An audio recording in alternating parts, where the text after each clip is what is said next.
नमस्ते एक्वेरियस, ये आपके ईयर 2023 की जनरल रीडिंग्स हैं।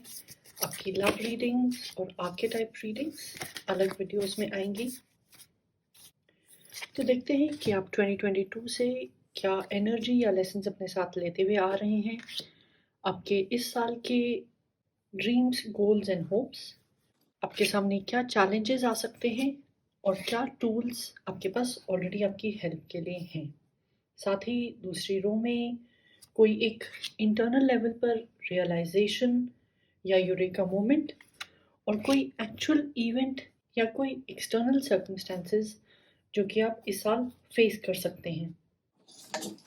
साथ ही आपके 2023 के चैलेंज और टूल्स को ब्रिज करने के लिए एक ओरेकल कार्ड, आपकी इमोशनल रियलाइजेशन के कार्ड में एक क्लैरिफाइंग कार्ड निकालते हैं सेल्फ केयर डेक में से,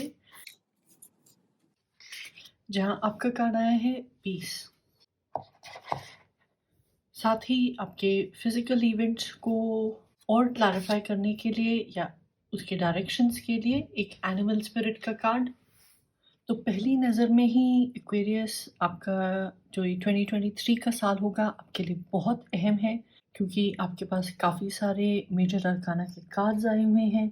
किसी तरह की नई शुरुआत है, और क्योंकि जो वाटर एलिमेंट है वो काफ़ी हैवी लग रहा है आपकी रीडिंग में, तो 2023 में आप अपने ऊपर, अपने इमोशंस, अपनी क्रिएटिविटी पे काफ़ी काम करेंगे।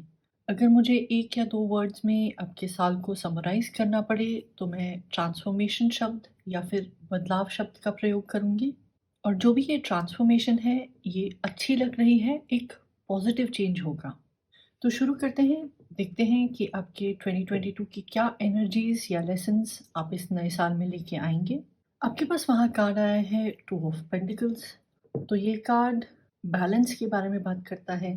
ये शायद आपकी जिम्मेदारी और सपनों के बीच का बैलेंस हो, आपके डिज़ायर्स और आपके डर के बीच का बैलेंस हो। आप जिस भी रिलेशनशिप में थे या फिर जिस भी एक्टिविटी में इन्वॉल्व थे, वहाँ आशा, निराशा, थोड़ा-सा होप और फ़ियर का आपका जो अल्टरनेशन था वो बहुत ज़्यादा स्ट्रॉन्ग था। और जिस भी सिचुएशन में से आप आ रहे हैं, आपको काफ़ी एनर्जी या समय अलर्ट रहने पे बिताना पड़ रहा था। और ये जो बार-बार अंदर-बाहर जगलिंग एक्ट चल रही थी, काफ़ी हद तक आपने ड्राइव की थी, आपके रिएक्शन ने इस सिचुएशन को ड्राइव किया था।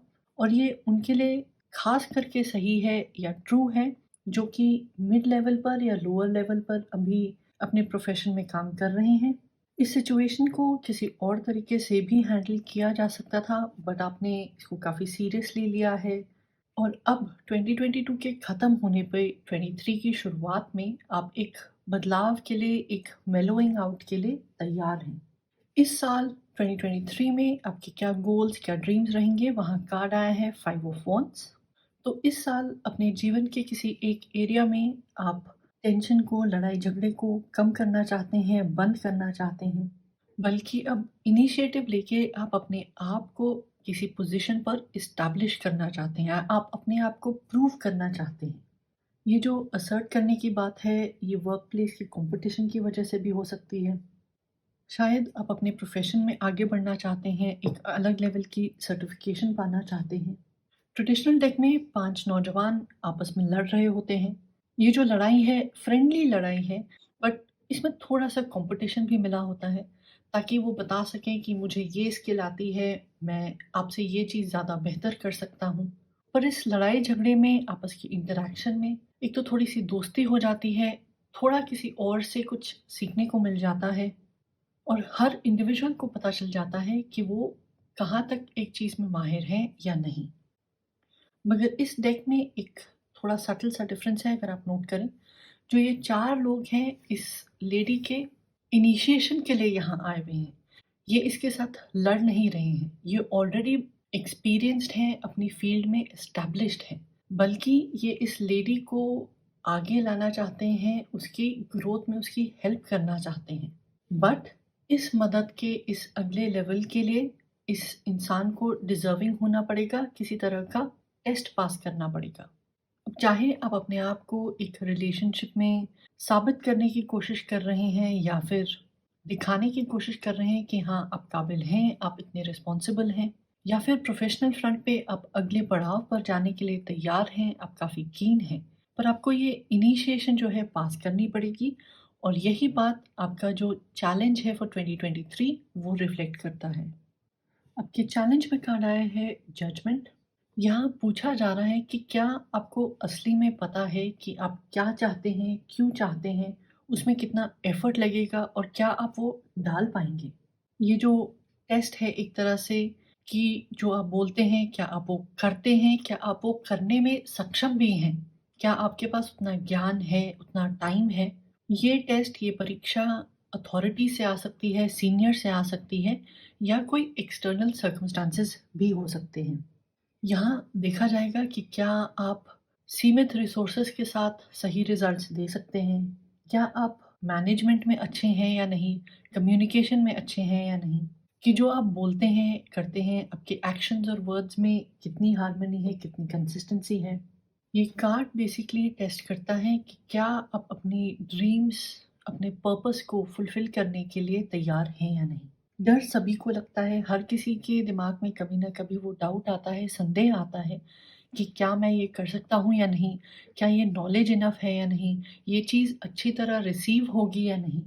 मगर जो व्यक्ति अपने पोटेंशियल को, अपने सपनों को छोड़ता नहीं है और उनके पीछे फिर भी लगा रहता है अपनी लिमिटेशंस के बावजूद, उसी को डेस्टिनी हेल्प करती है। और इस चैलेंज में आप खरे उतरेंगे क्योंकि आपके पास जो टूल ऑलरेडी एग्जिस्ट करता है वो है डेथ का कार्ड। ये भी मेजर आर्काना का ही कार्ड है और इस कार्ड के साथ हम सबसे स्ट्रांगली जो शब्द जोड़ते हैं वो ट्रांसफॉर्मेशन और चेंज के शब्द ही हैं। तो ये कार्ड कहता है कि आपने अपने ड्रीम्स की ओर जो एक स्टेप ले लिया है, अपनी सिचुएशन को बेटर करने के लिए तैयार हैं, तो आपके पास वो मेंटल फोर्टिट्यूड है कि जो चीज़ करनी है आप वो करेंगी। आप जानते हैं कि डर की वजह से, गुस्से की वजह से या किसी इमोशन की वजह से मैं अपने गोल से, अपने रास्ते से मिसडायरेक्ट नहीं होऊँगा। ये बदलाव की तरफ एक तरह से एक्सेप्टेंस है, आपकी कमिटमेंट है कि आप आदतों को छोड़ देंगे, लोगों को छोड़ देंगे और कुछ सीखना पड़ा, थोड़ा बहुत तकलीफ़ में रहना भी पड़ा तो आप वो करेंगे। और इस कार्ड में जो ये सन है, ये एक राइज़िंग सन है, यानी कि जो आपकी ट्रांसफ़ॉर्मेशन भी है, आप पॉज़िटिव ट्रांसफ़ॉर्मेशन की तरफ एफ़र्ट डालने के लिए बिल्कुल रेडी हैं। तो जो भी चैलेंज आपके सामने आएगा, आपका जो एकमात्र या दो मात्र गोल है, उस गोल में सक्सेस पाने के लिए जो चीज़ ज़रूरी है, आप वो करने के लिए तैयार हैं, अपनी स्किल्स को अपग्रेड करने के लिए भी तैयार हैं। और जो आपके चैलेंज एंड आपके टूल्स के कार्ड्स को ब्रिज करता हुआ ओरेकल कार्ड है, वो द एल्म का कार्ड है। ये लीव्स का कार्ड है, विज़डम का कार्ड है और ये एक हिंट सी दे रहा है कि किस तरह की ट्रांसफ़ॉर्मेशन के लिए आप तैयार हैं। वो कहता है कि रिश्तों में, चाहे वो दूसरों के साथ हो या अपने साथ हो, आपको अपनी कम्युनिकेशंस में, अपनी बातचीत में थोड़ी-सी क्लैरिटी लानी पड़ेगी। जो भी बात है, जो भी आपकी डिज़ायर है, उसको ओपनली वर्बलाइज़ करें। आप इनडायरेक्ट वे से किसी जगह पहुँचने की कोशिश करेंगे, तो शायद आप वहाँ ना पहुँच पाएँ। और जब आप कम्युनिकेशंस की लाइन खुली रखेंगे, तो आपको भी पता चल जाएगा कि इन 1 या 2 एरिया पे फ़ोकस करने से आप अपने गोल को प्राप्त कर सकते हैं। मगर आप किसी को कुछ बताएँगे नहीं, तो उन्हें कैसे पता चलेगा आपको कैसी एडवाइस चाहिए, वो आपकी मदद नहीं कर पाएँगे। साथ ही इन तीनों कार्ड्स की कॉम्बिनेशन आपको कह रही है कि अगर आप एक नोवाइस से मास्टर की तरफ जाना चाहते हैं, किसी लेवल की सर्टिफ़िकेशन ढूँढ रहे हैं या अपने रिलेशनशिप को फ़ॉर्मलाइज़ करने की सोच रहे हैं, तो फिर आप दूसरों की एडवाइस पे 100% डिपेंडेंट नहीं रह सकते। आपको थोड़ी बहुत अपनी ऑब्ज़र्वेशनल स्किल्स, अपनी इंट्यूशन को बढ़ाना पड़ेगा। आपको हर जगह देखना पड़ेगा कि सिचुएशन क्या है, कि कुछ अनकही बातें होती हैं, कुछ सिग्नल्स होते हैं, आपको उनको रीड करना पड़ेगा। मान लीजिए आपने किसी से मदद माँगी है पर अभी तक आपको उनसे कोई जवाब नहीं मिला है या फिर कोई ठोस मदद नहीं मिली है, तो कहीं ऐसा तो नहीं कि वो व्यक्ति आपके साथ कॉम्पिटिशन में हो, वो आपसे घृणा करता हो या आपके गोल्स से जेलस हो। या फिर ऐसा भी हो सकता है कि वो व्यक्ति अनइन्फॉर्म्ड है, उसको कुछ पता नहीं है तो वो आपको बता नहीं सकते हैं या फिर वो आप में या आपकी लाइफ़ में इतना इन्वेस्टेड नहीं है कि वो वहाँ टाइम स्पेंड करें। साथ ही डिटेल ओरिएंटेड वर्क आपके लिए बहुत इम्पोर्टेंट रहेगा। किसी भी कागज़ात को साइन करने से पहले उसे 100 बार पढ़ें। किसी को भी हाँ कहने से पहले एक बार समझ लें कि वो कह क्या रहे हैं। और किसी भी सवाल का जवाब देने से पहले सुन लीजिए कि आपसे एक्सपेक्टेड क्या है, क्या आंसर चाहिए उन्हें। ताकि आप देख पाएँ कि जो इस सिचुएशन में रिक्वायर्ड है, क्या वो आपके गोल, आपके ऑब्जेक्टिव से मैच होता है? और जो चेंज आप ला रहे हैं, जो चीज़ डिलीवर आप करने को रेडी हैं, क्या वो सॉल्यूशन इस सिचुएशन के हिसाब से सही है या नहीं? आपकी सेकंड रो में आते हैं, जहाँ पे कोई एक इमोशनल रियलाइज़ेशन या यूरेका मोमेंट आपके साथ हो सकता है।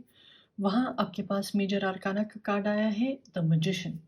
तो आपकी अब तक की रीडिंग से सबसे बड़ी रियलाइज़ेशन जो आपको इस साल होगी कि आप अपनी कैपेबिलिटी से वाकिफ़ हो जाएँगे। कभी-कभी क्या होता है, हमें लगता है कि ये चीज़ हम कर नहीं सकते हैं या फिर मुझे इसके बारे में इतना पता नहीं है, मुझ में वो टैलेंट नहीं है। मगर इस साल आपको ये रियलाइज़ेशन होगी कि आपके पास बहुत रिसोर्सेज़ हैं। क्योंकि आप वेल लाइक्ड हैं, तो आप लोगों से अपना काम करवा सकते हैं। आपके अंदर कोई एंथुसियाज़्म है जो कि शायद दूसरे लोगों के पास ना हो, या फिर आप प्लेन एंड सिंपल बड़े ही स्ट्रॉन्ग विल्ड हैं कि अगर आपने कोई चीज़ ठान ली है तो बस करके दिखा देते हैं। जैसे मान लीजिए कई लोगों को साइक्लिंग से डर लगता है, वो कहते हैं कि हमसे नहीं हो पाएगा। बट जब वो करना शुरू करते हैं तो फिर वो रियलाइज़ करते हैं साइक्लिंग बड़ी ईज़ी है। इसी तरह कुछ लोगों को पब्लिक स्पीकिंग से या फिर पब्लिक डीलिंग से डर लगता है। बट किसी भी कारणवश जब उन्हें किसी डिबेट में पार्टिसिपेट करना पड़ता है, किसी कस्टमर को हैंडल करना पड़ता है, तो वो सडनली रियलाइज़ करते हैं कि इस चीज़ में तो मैं काफ़ी अच्छा हूँ, मैं दूसरों से बहुत अच्छी तरह परफ़ॉर्म करता हूँ या फिर इस चीज़ में मुझे मज़े आते हैं। तो आप अपनी पावर को थोड़ा-सा रियलाइज़ करेंगे, आपके अंदर जो क्रिएटिविटी है, जो आपका जिज्ञासु नेचर है, ये उभर के बाहर आएगा। और ये सब चीज़ें आप किसी तरह के एक्सपोज़र की वजह से ही सीखेंगे, वहाँ आप दूसरों को, अपने आप को ऑब्ज़र्व करेंगे और पाएँगे कि आप अपने इंटरेस्ट के अनुसार अपनी रिसोर्सेज़ का बहुत अच्छा प्रयोग कर सकते हैं, बहुत फ़ोकस्ड प्रयोग कर सकते हैं। तो जैसे एक साँप अपनी पुरानी स्किन को पीछे छोड़ देता है, वैसे ही जो आपके आउटडेटेड कुछ ख़्याल हैं या लिमिटेशंस हैं जो कि आपने ही अपने ऊपर लगाई हुई थी, आप उनको छोड़ने के लिए रेडी रहेंगे। एक इमोशनल फ्रंट पे सेल्फ केयर का कार्ड जो हमने निकाला था, वहाँ आया है पीस। और ये कार्ड कहता है कि just because some people are fuelled by drama doesn't mean that you have to attend the performance. Make your life a drama free zone. तो एक तरह से ये कार्ड आपकी 2022 की एनर्जी से जुड़ा हुआ है। कहता है कि ज़रूरी नहीं है हर चीज़ हार्ड हो। अगर कोई सिचुएशन, अगर कोई रिलेशनशिप बिल्कुल टॉक्सिक है, ड्रामा है, आपको बहुत ज़्यादा एफ़र्ट लगता है और ज़िंदगी में जो चीज़ें असली में इम्पोर्टेंट है, वहाँ से आपका फ़ोकस हटाता है, तो उन सब चीज़ों को आप छोड़ दीजिए। क्योंकि आप अपनी लाइफ़ में पीस के, एक अच्छे एनवायरनमेंट के डिज़र्विंग हैं। आप डिज़र्व करते हैं कि आप अपने ऊपर, अपने इंटरेस्ट के ऊपर फ़ोकस करें, अपनी लाइफ़ को अच्छा बनाएँ, ताकि जो आपकी ज़िंदगी है, वो अच्छी कटे। एक एक्चुअल इवेंट जो कि आपके साथ 2023 में हो सकता है या फिर ऐसी एनर्जी आपके सामने आ सकती है, वहाँ कार्ड आया है टू ऑफ कप्स। तो शायद आप पहले बहुत बिज़ी थे, अपने आप को इतना एन्जॉय नहीं कर पा रहे थे, मगर इस साल आप काफ़ी सोशल रहेंगे, आउटगोइंग रहेंगी और सब चीज़ें आपके सर पे आके नहीं रुकेंगी। आप जिस भी सिचुएशन में हैं, जिस भी रिलेशनशिप में हैं, वहाँ जो गिव एंड टेक होगा वो बैलेंस्ड होगा। अब जो सारी ज़िम्मेदारी खुद सँभाल रहे थे, अब आपको घर पे या फिर काम पर कोई सपोर्टिंग नेटवर्क मिल सकता है। और कुछ ऐसे एक्सपीरियंस जिनके लिए आप अभी तक क्लोज़्ड ऑफ थे, तैयार नहीं थे, वो आपके ट्रांसफ़ॉर्मेशन, आपके चेंज के बाद आपको अवेलेबल हो जाएँगे। तो टू ऑफ कप्स का कार्ड रिलेशनशिप्स के बारे में, दोस्ती के बारे में तो बात करता ही है। ये रोमांटिक लव के लिए भी टैरो में बहुत ही स्ट्रॉन्ग कार्ड है। और इस डेक में खासकर जो ये स्नेक्स हैं, एक तरह की सेक्सुअल एनर्जी को रिप्रेजेंट करते हैं। तो जैसे 2023 में आप अपनी जर्नी को शुरू करते हैं, थोड़ा आगे तक जाते हैं, लाइफ में चेंजेस लेके आ रहे हैं, ये बहुत लाइकली है कि आपको कोई एक रोमांटिक पार्टनर भी मिल जाए जो कि आपके साथ बहुत फिट बैठते हों, बहुत सपोर्टिव हों और ये एक पॉजिटिव रिलेशनशिप होगा। फिजिकल लेवल पर ही आपके एक्शंस को ड्राइव करने के लिए एक थॉट जो कि आपको याद रखना चाहिए, वहाँ आपके पास कार्ड आया है बटरफ्लाई स्पिरिट का, जो कि कहती है ट्रांसफॉर्मेशन इज़ ब्यूटीफुल। इसका मतलब हुआ बदलाव बहुत ही खूबसूरत है, बहुत ही सुंदर है। जब हम ज़िंदगी की एक स्टेज से दूसरी स्टेज में जाते हैं, कुछ चेंज करते हैं, अगर किसी भी लेवल पे कोई भी उन्नति हो रही होती है, प्रोग्रेस हो रही होती है, तो चीज़ें बदलती ही बदलती हैं। अगर आप अपना नज़रिया बदलते हैं तो सडनली आप देखेंगे आपकी इन्वायरमेंट में आपको कैसा रिस्पॉन्स मिलता है, आप किन नए लोगों से मिल पाते हैं, आपके सोशल सर्कल कैसे ब्रॉडन होते हैं, वो सब बदल जाता है। तो आपकी कोशिश होनी चाहिए कि आप खुश होके चेंज को एक्सेप्ट करें, ताकि आप उसको अपने गोल की तरफ डायरेक्ट कर सकें, अपनी डिज़ायर्स की तरफ डायरेक्ट कर सकें और एक ऐसी सिचुएशन का निर्माण करें कि जो आपको चाहिए था वो आपको मिल जाए, या फिर आप वहाँ तक जल्दी पहुँच जाएँ। और इस साल जो भी आपकी ट्रांसफ़ॉर्मेशन हो रही है, ये आइसोलेशन में नहीं होगी। आप एक भी एरिया में एक सब्सटैंशियल चेंज लेके आते हैं, एक ठोस चेंज लेके आते हैं, तो आपके सभी एरियाज़ में उसका डिफ़रेंस पड़ेगा। आपका नेटवर्क बेटर हो जाएगा, आपकी प्रोफ़ेशनल अपॉर्च्युनिटीज़ जो हैं वो बढ़ जाएँगी, और आप किस तरह के रिलेशनशिप में जाते हैं, जो दोनों पार्टीज़ हैं वो रिलेशनशिप को कैसे निभाती हैं, ये सब भी बदल जाएगा। तो एक्वेरियस आपके लिए 2023 बहुत ही अच्छा जाएगा।